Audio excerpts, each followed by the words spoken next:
Hello and welcome back to the podcast. If you're new here, I'm Dr. Sheen and this is the Dream Girl podcast, filming today back home in Mauritius. And this episode is brought to you by Zoho, a unique and powerful software suite to transform the way you work. Today, I'm joined by someone helping shape the future of Mauritius's business and innovation landscape, Dhanjay Jurry, a leader who bridges academia, industry, and national development with a front row view of where Mauritius is headed, what's working, what's missing, and what needs to change for us to compete globally. This is a grounded, honest conversation about potential, progress, and the systems we need to build if we want the next generation to truly thrive.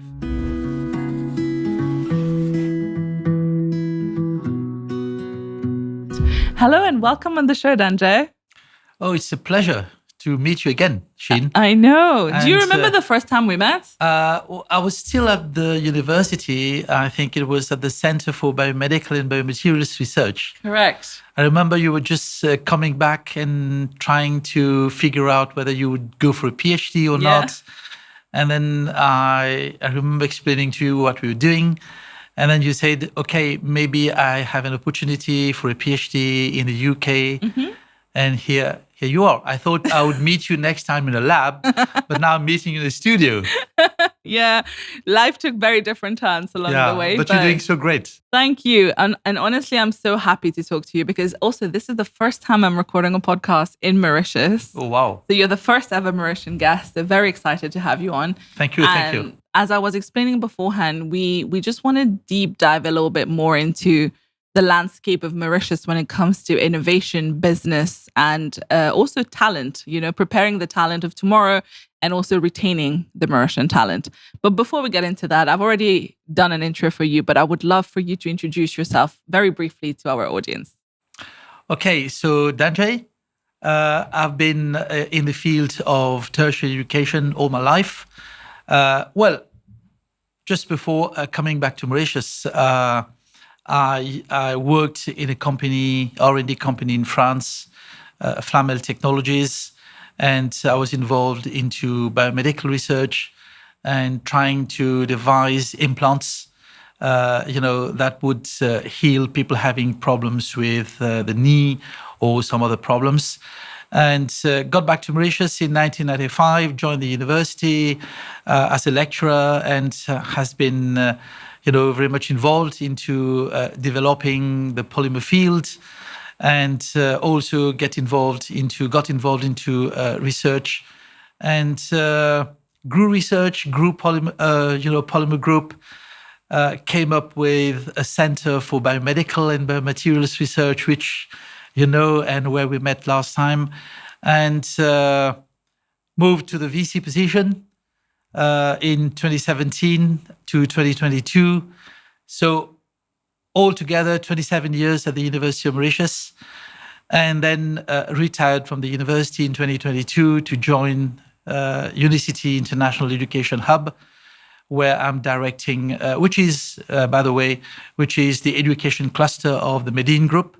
And so I'm directing that cluster and trying to bring new partners to us, and trying to respond to the needs not only of the local markets, but also of the African markets. Mm-hmm. So we have partners like Middlesex University, other partners coming like Swansea University has joined us, offering interesting programs in nursing and moving to the medical degree very soon. We've got Velo Institute of Technology as well with us,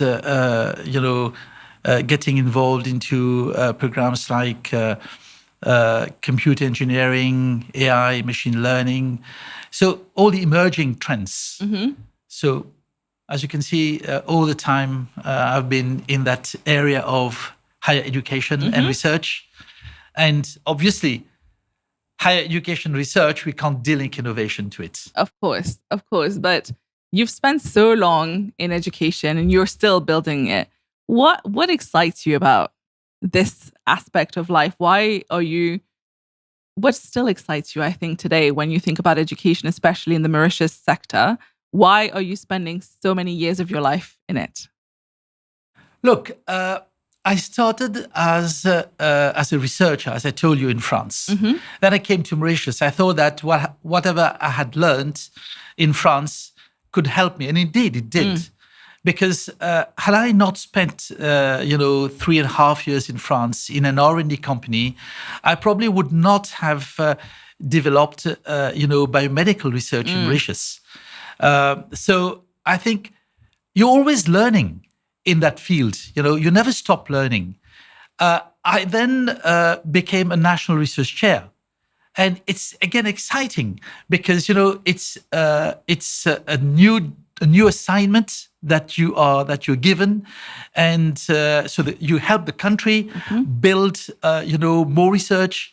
You are training students at PhD level, so all this is very exciting. I will tell you, whenever one of my students was getting his or her reports, PhD reports, I was as anxious as them. Are they going to get through?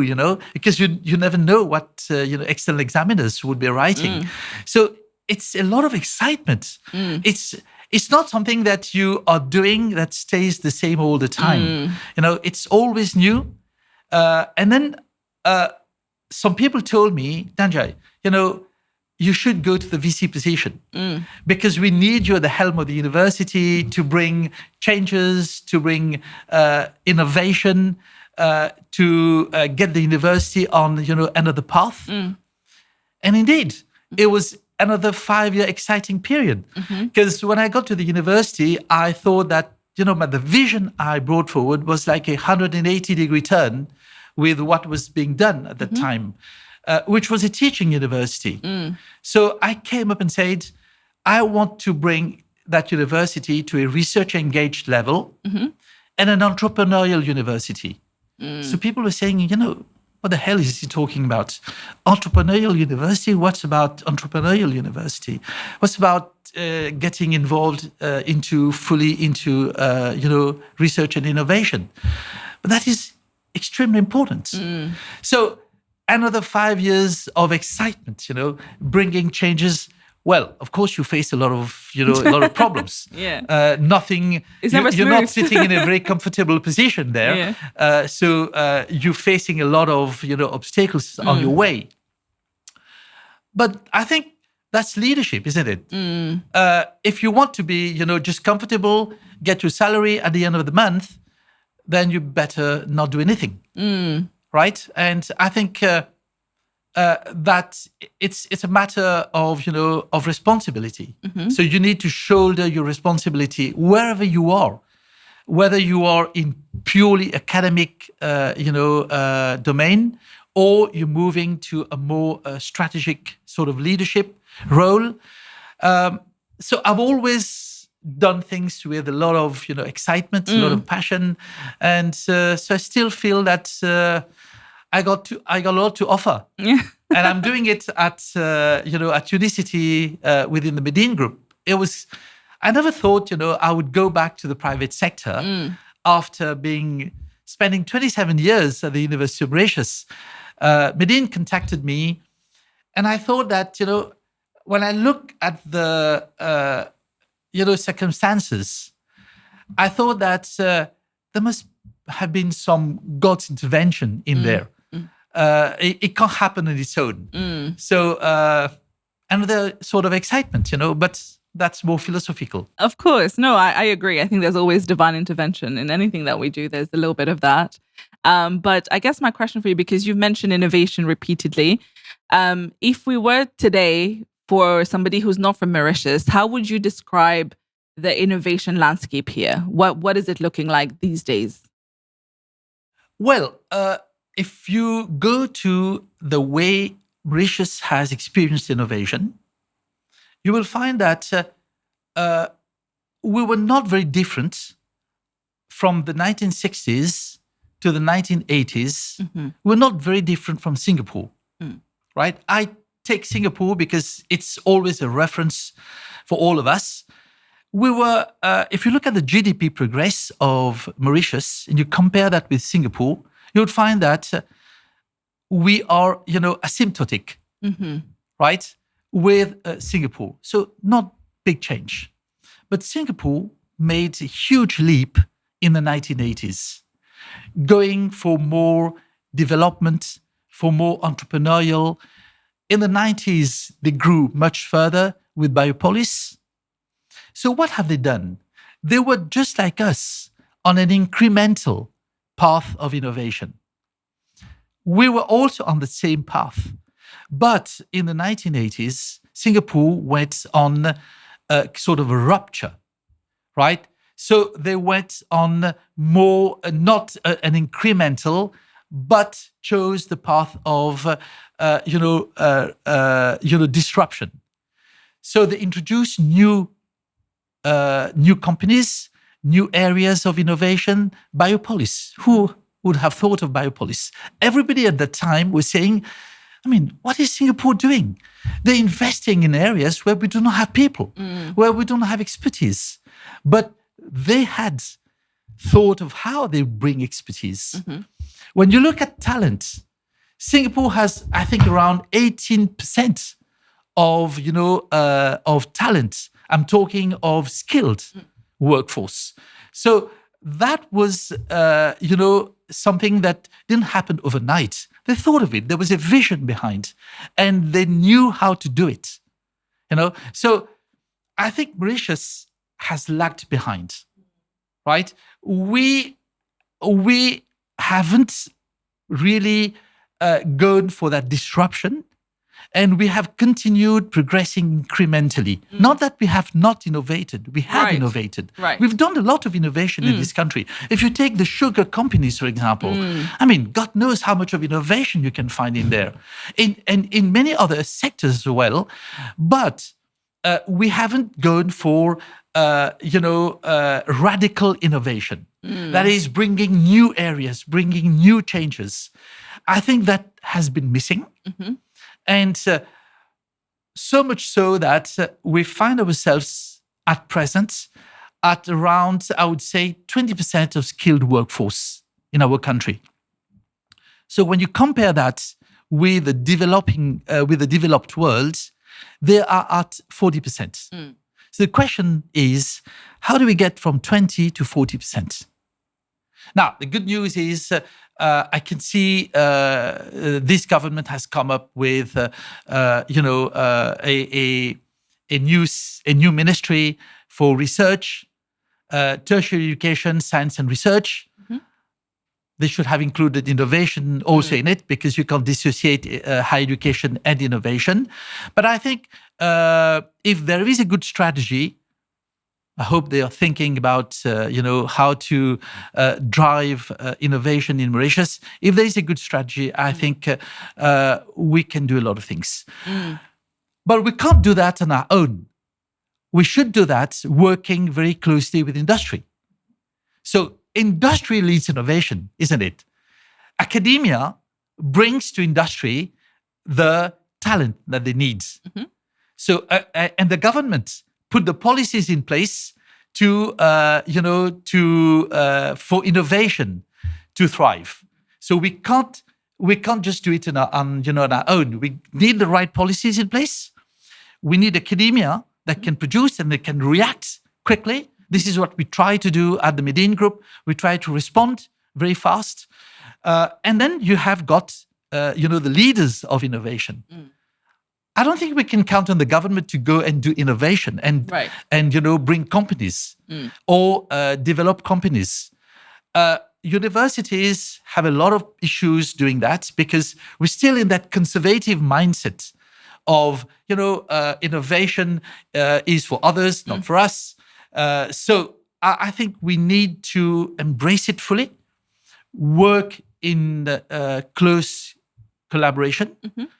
And also, do things where students see the interest, right?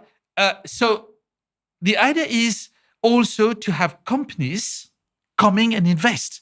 At Medin, at Unicity International Education Hub, we're trying to build a medical hub. And you say, how do you build that medical hub? Well, that medical hub is we got Swansea University which is already offering a nursing top-up degree here in Mauritius with us. We're now thinking of a medical school, and we've got a hospital of 110 bed, which will be soon opening. So we've got academia, we've got a hospital. Now, I'm thinking of why not bringing companies in the digital, medicine area or in the digital health area. So we build that ecosystem of academia, private sector, and also, hospitals that can work together. When you see in Dubai, for example, digital health growing at 2-digit. Oh, yeah. Why can't we do it? Right? Simply because there they got the investors. Right. They got the funding, they got the investors. So that's why I think, we're able to do it. We'll welcome more companies, on campus. We're not inventing anything. Look at MIT. What is MIT doing? MIT has got the core of their teaching, and on the outskirts, they got all the top companies. And this is how MIT thrives. So there are models. I'm not saying that we should, have an MIT here, but we can emulate such kind of models. And but we need, companies that are well established, that believe in Mauritius, and working closely with us, and having a clear path of how we can help and how we can join hands together. No, I agree. And I love what you talked about in terms of we need the whole ecosystem. You need the policymakers, the lawmakers, the academics, and you also need industry, you need investors. It's a whole journey. And also one thing you mentioned is it's also a bit of a mindset shift that needs to happen in terms of we need to shift gears from, let's just do whatever is working instead of let's think bigger, let's think for the future. How do we match other countries? But if we were to think in terms of what do you think is one thing about Mauritius that people outside, whether they're investors or the companies or entrepreneurs, probably underestimate about Mauritius, but you think it's one of our powers or our strength that we are not exploring enough? Before we carry on with this conversation, a quick word from today's sponsor.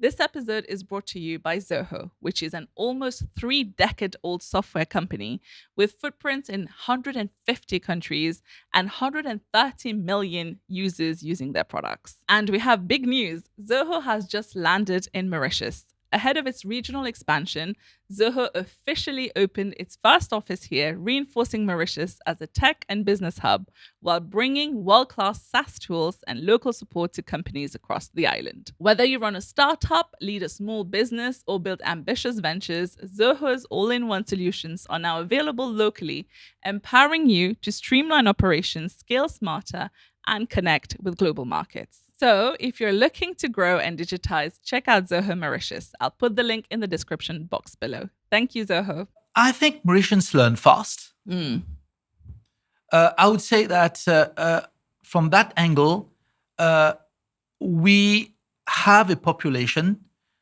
that can invest in new areas because they're ready for to learn new things. Remember, in the 1980s, when Mauritius shifted from a purely agricultural economy to an economy based on textile and so on. Who would have thought at that time that, Mauritians were ready to work in the textile companies? So we brought people from, Macau and put people from Hong Kong invested in here. So we learned from them and we learned very fast. So I think wherever we are, we can learn. And it's also, in the new era, wherever you are in the world, be it in the north or in the west or wherever you are, it's important, I believe, to all the time, reskill people, upskill people. So you can't just think that, whatever people have when they have joined the company, whatever knowledge or skills they had, that they should be using that all their life. Especially with AI now. Exactly. Things are changing so fast. So we need to in our, in all the program that we have, we need to embed reskilling, upskilling, bring new things to people. And it's also, a motivation for people to learn. I think Mauritians are fast learners. If you ask me, your question was what is it that will bring people? I think that the way it is right now in Mauritius, when we look at the different areas, we see that Mauritians have invested a lot into their children. And so, we were at some point in time, something like, I think, 42,000, or more than that, I think 49% of our population in the tertiary sector, joining universities, right? So there has been a big shift in 10 years' time of people joining the tertiary sector, the tertiary education sector. So I think that we need also to give to these people, instead of training them and then getting them to do other jobs that do not match their skills, give them, that sort of opportunity where they can really do things, where they can excel and bring the expertise really to the workplace.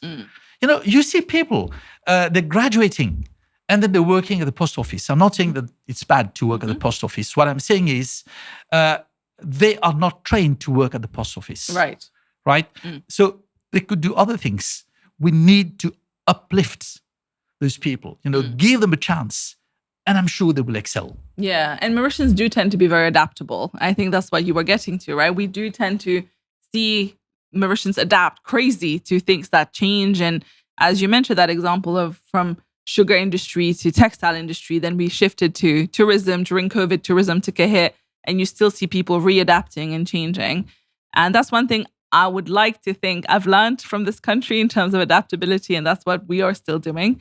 But if you were to dig a little bit deeper, because we've explored how there are so many places and sectors in Mauritius that are very ripe for innovation, but we're not pushing. You mentioned in the sugar industry, they're already really doing a lot in agriculture. What do you think are the other business sectors that are very ripe for disruption that we could easily have things change very quickly in the next 10 years? Well, if I look at what's going on in the financial sector, which is, I think, number 2 right now in Mauritius, there's a lot of innovation to be done, right? In terms of, all the new changes. We're talking of blockchain, for example, now into the financial sector. We're talking of a lot of disruption that is going to, take place in the next few years. So I think the financial sector could be one where we could bring a lot of changes. But we also should rely on what we have and what differentiates us from others. We have a huge EZ.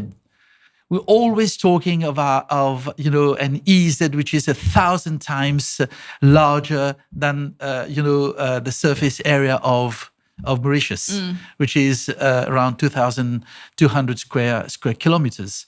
So I think we need to bring new technologies. We need to bring technology to be able to tap ocean resources. We need, when I was at the University of Mauritius, I remember I went to China.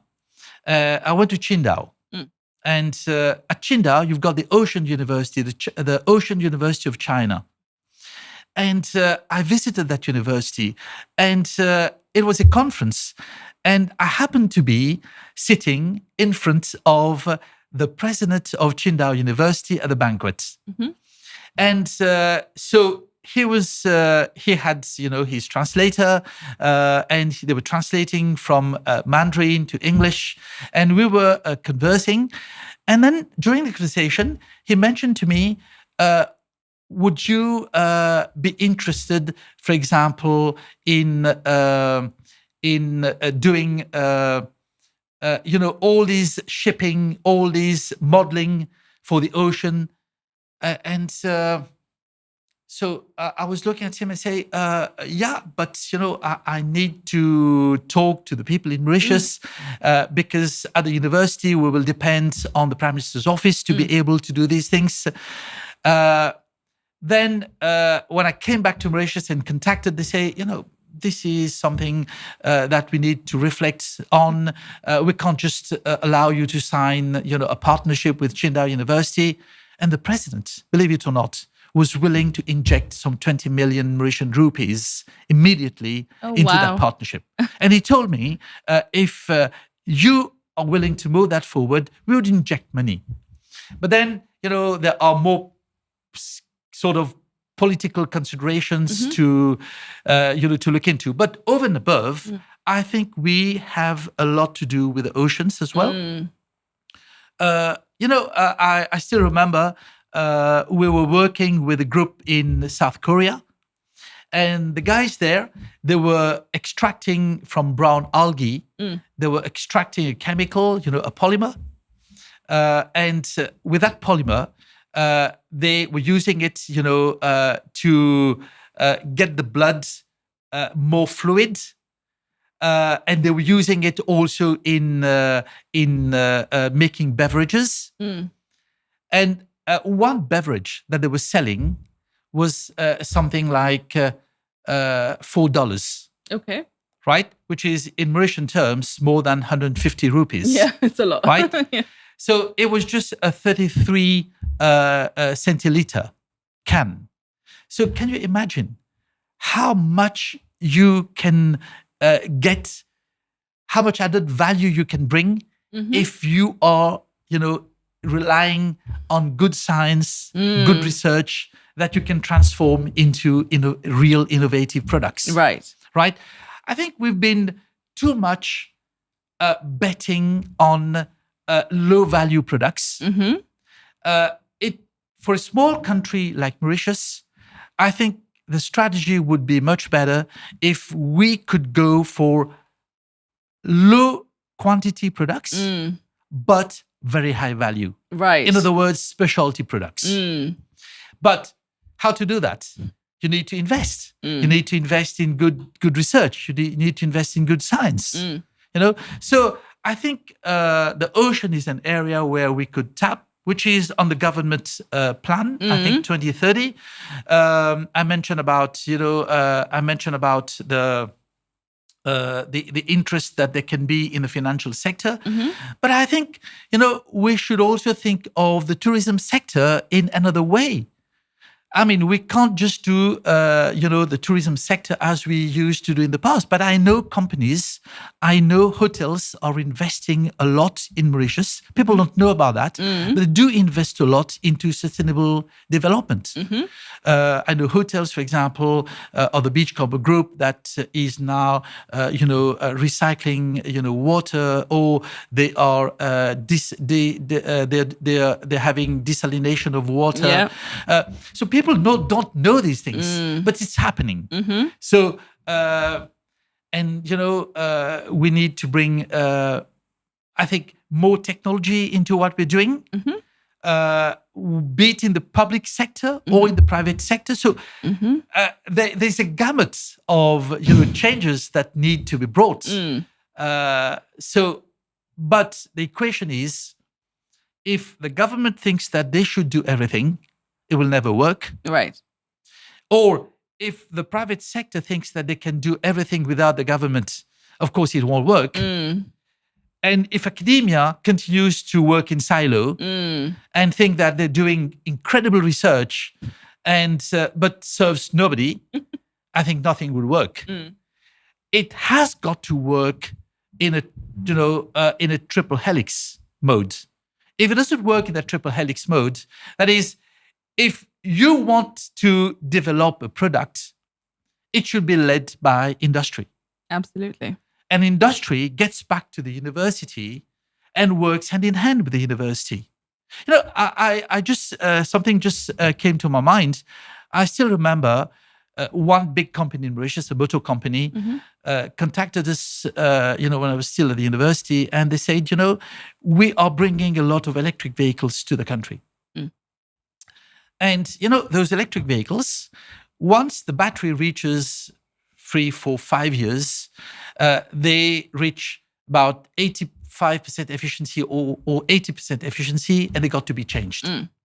So we're changing a battery, replacing by a new one, which has got 85% efficiency. Right. So, they don't know how to use the battery again. And it's all the area of battery management system. Oh, wow. BMS. So we don't have experts in Mauritius. You know what they do? They send all the batteries to South Africa. So what if we could repurpose the batteries for other applications? And there are a huge number of applications that we can find. I mentioned that to our golf people. Can we, we have the golf carts. Can we repurpose the batteries, for the carts? So I'm sure we can, if we look properly, we can find a lot of more, interesting applications where we can use those. But again, we need to put our heads together. And probably people don't know about that. Why? Because they haven't talked to the right person. Right. And, people are not putting heads together. No, I think you're so right in terms of, the way you speak about it, Dhanjay, it makes it sound very exciting. It feels like Mauritius is literally a gold mine of innovation. There are so many things we could explore. And I think you're right. We are a tropical island. We're a volcanic island. We are not really attached to any countries. We're on our own. The people here are willing to learn. And a lot of us are very highly educated. We're sent abroad and brought back. The disconnect seems to be that is the mindset shift, right? I feel like a lot of this needs to change. And as you said, a lot of realization that we all need to come together because everyone has their own role to play. But in that aspect of the mindset shift, how can you say, like, everybody watching us today as a normal person, not someone with any power, what can we do? What is our small part to play in this? I think we are at all levels. I mean, we got something to do, right? Innovation is not just about research and science. Anyone can innovate, right? You can innovate getting a process much better, right? So wherever you're working, you can bring, whatever you have as knowledge, as expertise to the place. And you can do something, maybe in a different manner, where you can save time and you can save money, you can save energy. So there are many things we can do. It's not just the realm of scientists to do innovation. All the population has got to be involved. If you think that, one of the big problems that we'll be facing, that we're facing and will be facing in the years to come is the energy problem. Right.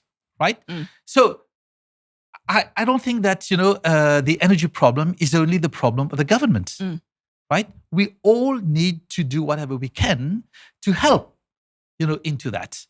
So there is the management part of it where we can intervene as, citizens of this country. Right. We can intervene in the management. So find ways and means where we can lower our consumption of, energy. It's funny. I went to a tamarind yesterday and I was seeing buildings painted in black. And I was, look, it's one of the hottest places in Mauritius. And you've got a building painted in black.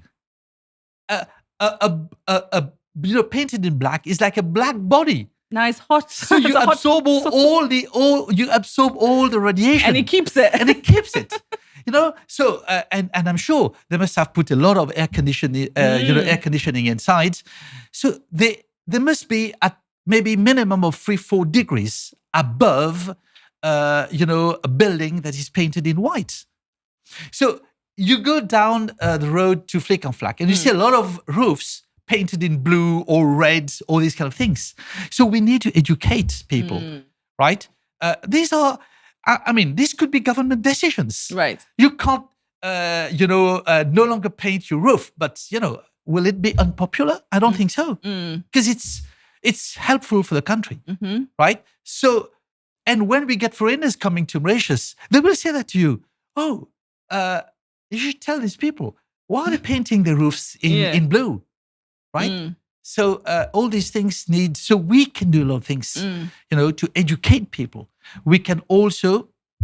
One thing that I haven't mentioned and we haven't referred to, probably you will be coming to that, is about instilling that entrepreneurial mindset into people. Right? When I was at the university, I told you I wanted to bring the university on an entrepreneurial pathway. Right. What is meant by an entrepreneurial pathway is that, you can do things that you need not transfer to others necessarily. I give you an example. If your research has reached a stage, a mature stage, right? You can think of taking that further and putting up a company that can really now, develop it to a much larger scale. And why not coming up and selling that product, right? Or maybe when we come to the selling, we can pass on to others. But we can take it to the level where we also contributing to the upscaling, right? So these are things that we can do. We should not just get our people once they have got a degree, quickly going to look for a job in the government. Right. Right. It's amazing what you've done. I mean, you did a PhD and then in an area and then shifted to that area. But that's the agility of the mind. Right? And seizing probably opportunities. So I don't think somebody has come to you and said, well, you should go to that sector. You've done your work. You've done your homework. And you've seen, that there is, some space in there. And why not me into that? Whether you've done a PhD in other area or not, it doesn't matter. What matters is, the reflection that you can have. I think we should go beyond just, the degree that we have and think of also how we can develop that ourselves. So that entrepreneurial mindset also should be instilled in our people. Yeah. I would say there is no magic solution. If that was magic, everybody would have done it. If you look at Singapore, long back before us, they have put up a national innovation system. Malaysia did the same thing. Korea did it in the early 1970s, right? And when you see now Samsung, you see all these top companies, they haven't started. Just it's not overnight that you can do these things. Now, I was always inspired, by Jawaharlal Nehru.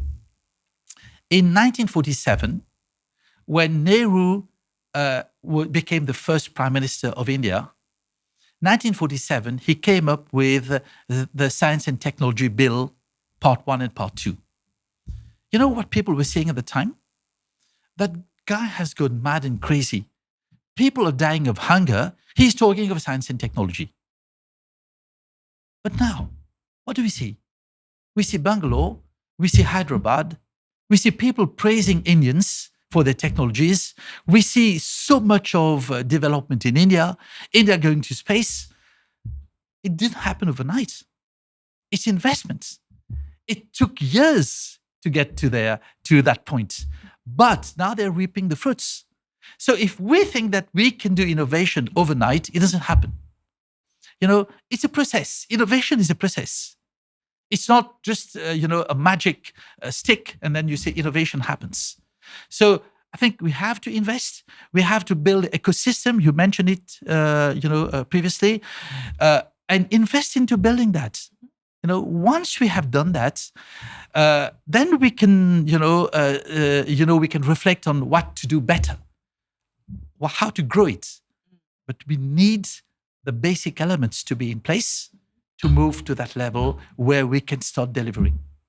Absolutely. Start from the bottom. And speaking of that, I guess the main thing is people, right? Starting from the bottom is people. And one thing that a lot of people always mention when we talk about Mauritius is the brain drain, right? The talent moving abroad. I am one of them, unfortunately. And I want to tell a story first, actually. I don't think I've ever said it to my audience before, but Well, I was meant to do my PhD in Oxford after I finished my undergrad in Oxford. But then last minute, my funding didn't work out. So I ended up in Mauritius with no plans. And that's when we met. That was the year we met, because then I got into Cambridge, but I had a whole year in between. And I remember thinking, let me give it a go. Let me apply for jobs here. And because in Oxford, I did an integrated master's, so I only get one certificate, which said MEng in material science. And I cannot tell you, Dhanjay, how many big companies I went in front of the CEO and they were like, but where's your bachelor? And they're like, you're missing a degree. And I was like, no, it's one. Goodness, It's like the basics are not there. Yeah. And I have a degree from Oxford, which is not very common for us Mauritians, unfortunately. And nobody understood what to do with me. There was no place to fit me. There was no job for me. And it's not like I didn't try. And then I kept thinking, obviously, eventually I left. I went for my PhD. And I kept thinking, even if I wanted to go back, I can't, because they don't understand what I've done. They don't understand where to fit me. And it just felt like maybe a lot of us feel that way. Once you go out, then it feels like these shoes don't fit anymore. So you have to let it go, unfortunately. But how can we make Mauritius become more of a destination for its own talent that went out, learn, and for them to come back to help the country grow towards the goals of innovation that we have? How do we change this? Look, again, it's the mindset. But the mindset is one thing, but we also need to learn from what others are doing, right? If you look at, recently, the government just approved the introduction of micro-credentials in Mauritius. Oh. We've been talking of that for years. And everywhere in the world, they've been doing that, long before us, because they understood that it's important for people who are working already to be able to continue learning and to continue progress. So that was, but well, I'm happy that finally, we're doing it. So learning from what others are doing, because they're facing the problems. I happened to be in London 2 years ago, and I was invited to attend a panel discussion that was chaired by not Boris Johnson, who was the Prime Minister, but by his brother, Lord Joe Johnson, who was the Minister of Education from 2015, I think, to 2019 of the UK. And so I was invited by him to attend. And at the end of the panel, people were asking questions. And he said, we're happy to have Dhanjay with us. So let us ask him to tell us a little bit about, the problems he's facing in Mauritius. And that panel discussion was about the skills problem. And then I say to him, I'm very surprised, because what I'm hearing is like music to my ears, because it seems like, you are in Mauritius and talking about the same problems we have. So the problems they're facing there and trying to find solutions to the skills problem is exactly what we're facing in Mauritius, right? Why? Because we're trying to go to other industries, to other sectors where we don't find people. So what do? How do we reskill people? How do we retrain them? How do we bring talents to the country? So we are facing all over the world the same problems. And now the big difference also is that there is no time gap between developments in the north and in the south. When I'm talking of the north and the south, I'm talking of the global north and the global south. Yeah. So there's no time gap. We're talking of AI, we're talking of robots, we're talking of all these things in the Northern Hemisphere. We're talking the same thing here. Yeah. Right? So there's no time gap. So we can learn faster. Previously we were waiting until it comes to us, and then we say, what do we do? So it may take 10 years to come to us. But now it's everything is being done, in synchrony. So we can learn how others are doing it, what they're doing, how they're putting in place, what sorts of policies they're coming to. So there are ways that we can do it. It's not just like we're living in isolation. The world is a global village. We say that. Is that a buzzword, or is it real? So if it's real, so then we can find solutions. I think it's question of also willing to do it. Right, and putting the right policies. The problem, as I reflect more and more on it, and I don't know if it will be politically correct to say that, when you look at how governments, do things, the problem is that just like a CEO or anybody who is at the helm and taking decisions, they got a short lapse of time, to make things move. So they don't have time to look into long-term strategies. Now, the problem is what we're talking here is long-term strategy. Yeah, there's no other way. It's not the short term. You can't quantum leap. You would like to, but you can't. Let's be honest. You can't do that because you need to build an ecosystem again. So the problem is that governments do not necessarily have the time to invest in long term or even in medium term. They are here, in full democracy. They're here for 5 years. So at the end of the third year, they need to complete everything. So what's 3 years, in pushing innovation further? So that's why it's brought to, it's of no interest to people because probably it doesn't bring a lot of votes because it's long term. So, well, I'm saying things bluntly. I'm sorry. As you should. But I think it's what I do believe in. I think people should think more in terms of longer strategies, longer term strategies, right? And invest. So I'm saying that we're investing at Unicity into longer term strategies to build partnerships. You can't expect when you have a new partner, then in 2 years you will have thousands of students. It never happens, like that. So you have to accept that you need to build slowly and grow incrementally, and then reach a stage where you start delivering full cruise. Absolutely. But Dhanjay, if you had to think long term now, if you were to picture 2040, okay, in 2040. What does the Mauritius that is innovation first, what does that look like for us? I mean, should we be doing things that is different from what others are doing? Energy is a primary sector that we'll have to face. So we have to tackle that very seriously. A lot of, new things to be brought, lot of strategies. How do we rework this, right? So how do we look at a water supply? We can't keep on complaining all the time, we don't have water, rain is not coming. And all of a sudden, when rain comes, we start complaining that there's too much rain. We don't know what to do with it. And we're not able to collect the water. So, let's once for all tackle those issues. That's very important. We can't dissociate the energy problem with, the traffic that we have. So, how do we regulate all that? So I think there should be task force, looking at all these sectors, in a very coherent manner. We can't do anything if we don't have a healthy population, right? And that one of the biggest problems of Mauritius is the aging population. Right.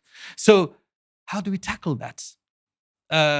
In Mauritius, the number of people suffering from Alzheimer, Parkinson is on the rise. So dementia is a real problem. So we need to revamp, probably relook at our whole health sector and see, and in the same manner, things that the developed world has already experienced before us.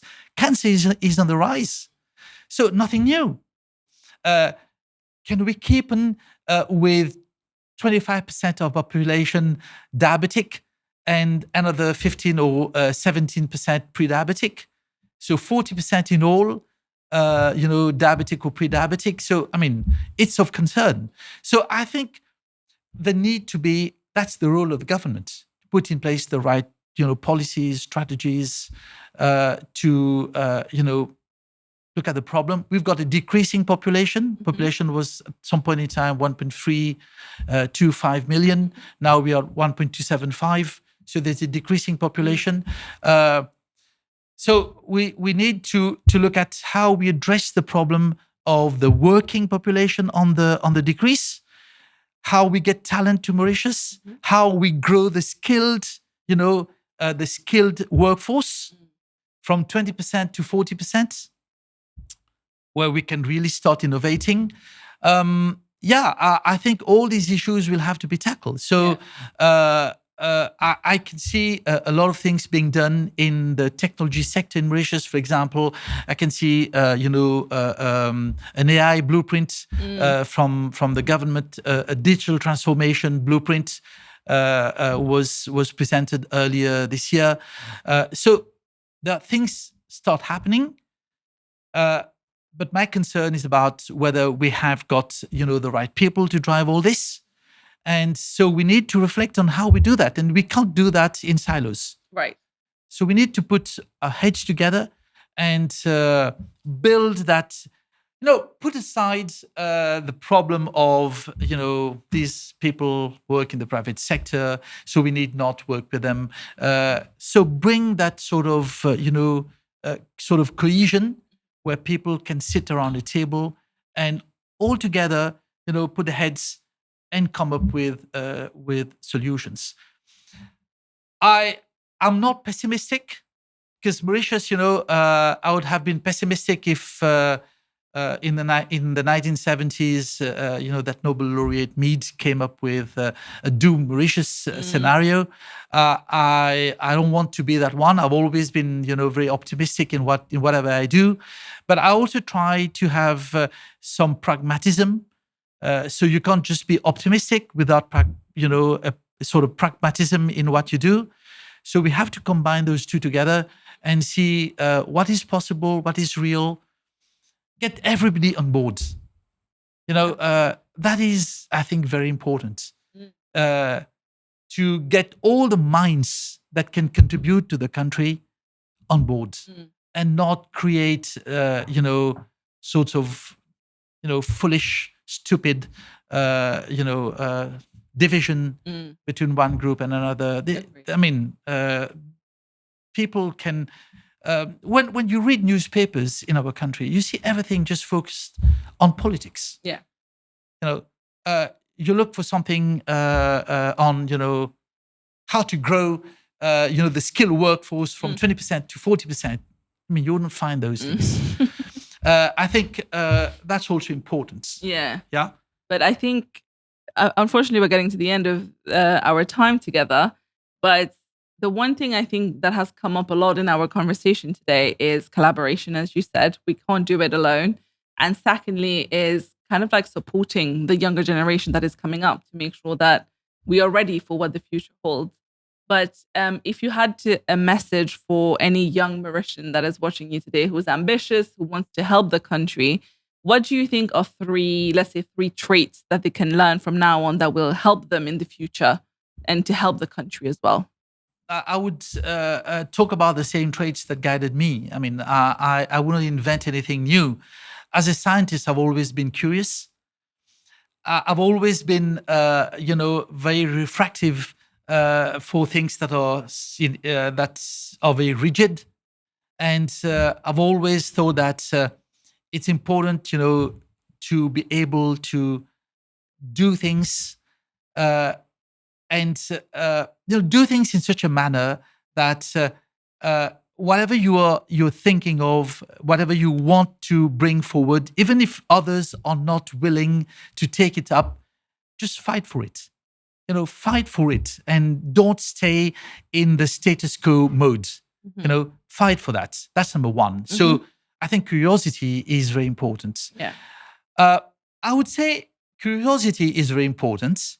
But you can be curious, but not doing anything to take it further, right? So it's important also to move things forward.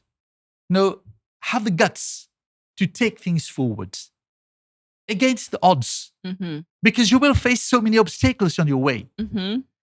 I still remember when I created the Center for Biomedical and Biomaterials Research. Well, I created with a lot of people with me that we created that center.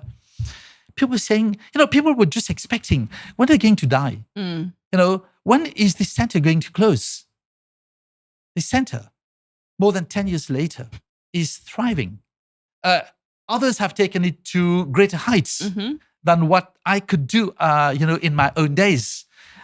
So I feel a lot of satisfaction, a lot of deep fulfillment when I see others taking it to a bigger scale. In my office at the university, I always had a painting which was offered to me by Chinese president, and that painting is about a tree that blossoms once per year. I didn't know what it meant. When another Chinese president came to my office later, he told me, "Oh, you have that perseverance tree in your office. So that's very important."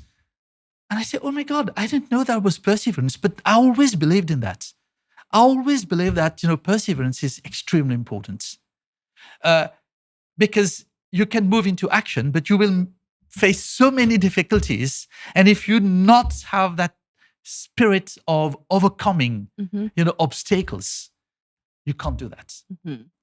But the last one. Oh, we have an additional bonus one. A last one, which, I don't think I would have done anything, honestly, in my career without the support of people. Yeah, I still remember I got back to Mauritius. I sent all my books, from France to Mauritius by ship, cargo. When I came back to Mauritius, I lost everything. Nothing came. Oh. So I lost everything. I don't know how. I lost all my books. Yet, I struggled with my HOD at the time, saying that I want to introduce polymer science at the university. I had nothing with me. I just wrote to my lab director in Bordeaux. You know what? In just 2 weeks' time, he sent me the full series of the Polymer French group. They edited a series of books in polymer science. He sent me the whole series of books. So, I've always been supported by my peers, by my students, by my colleagues. Not all of them, but it's like that. That's life. But I can't say that I've done all on my own. Not possible. Nobody is able to do that. So gratitude, I think, is very important. And for the younger generation, I think this is something very important. Don't take it for granted that whenever you've got some support, that you're bound to get it, right? It comes your way because others believing in you. So you should give back to others what they've given to you. I think I can give you numerous examples of all throughout my career, the kind of support I've received. Of course. I set up at the University of Mauritius the Faculty of Medicine and Health Sciences. Goodness me, it took me 3 years. Rejected many times by the council. Fighting with the unions to get it through. But one day, I thought I should write. I never said that to anybody else. The first time I'm saying it. I should write to the financial secretary at that time, to the FS. And he's no more of this world. But I wrote to him and said to him, I would like to present to you a project that I think is very important for the country. And so he invited me to come and present the project. So I had the full staff of the Ministry of Finance. All the directors were there. I think there were 7 or 8 directors. They listened to me. At the end of that meeting, he just looked at me and said, "How much are you asking?" I was in my in my request, it was something like 15 million rupees. Mm-hmm. And it just took me 1 second. I said, I'm looking for 8 million. So just divided by 2, thinking that he may not give it to me. Yeah. So, and then he just woke up and walked through, and I thought that nothing would happen. Then his deputy told me, you should have asked more. Because if you had said twice that amount, he would have given it to you. Then I took it to the university and it got approved, and I could set up the Faculty of Medicine and Health Sciences. Wow. Right? So you see, these kind of things happen, but it's not by coincidence. It's all there. You create opportunities for coincidences to happen. Exactly. Yeah. And I love what you said in terms of advice. Is start with curiosity, but then execution and also perseverance and making sure you remember the community around you and gratitude. It's all very, very wholesome. And we've run out of time, unfortunately, but I have a final question, which is, Dhanjay, what would you like your legacy to be? What would you want people to remember you for? Well, for all the good actions I've done, forget about the bad ones. But for all the good actions, I've spent, my career into fostering, into promoting higher education. And I've trained students who are now professors and are very well involved, in research. I hope they got something from me.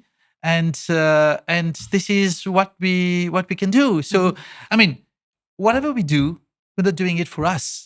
Right? We're working for others, we're trying to grow others, right? In training students, in helping others get a job, in bringing new partners here. So we're trying to help grow that ecosystem, isn't it? So I hope that people will remember the good things that I've done, and people just remember the actions. Of course, I'm sure they will. So. If you just do bad in your lifetime, nobody will pay heed to you. So I do think that I think we've been living, all of us. We've been living a sincere life and focused on what we got to do. And I hope this is what it is. But it's not just work. I mean, we also have our family that we take care of. Of course. And the support we get from our family is tremendous, right? So I think, and you were telling me that you have a next one with your dad. I do.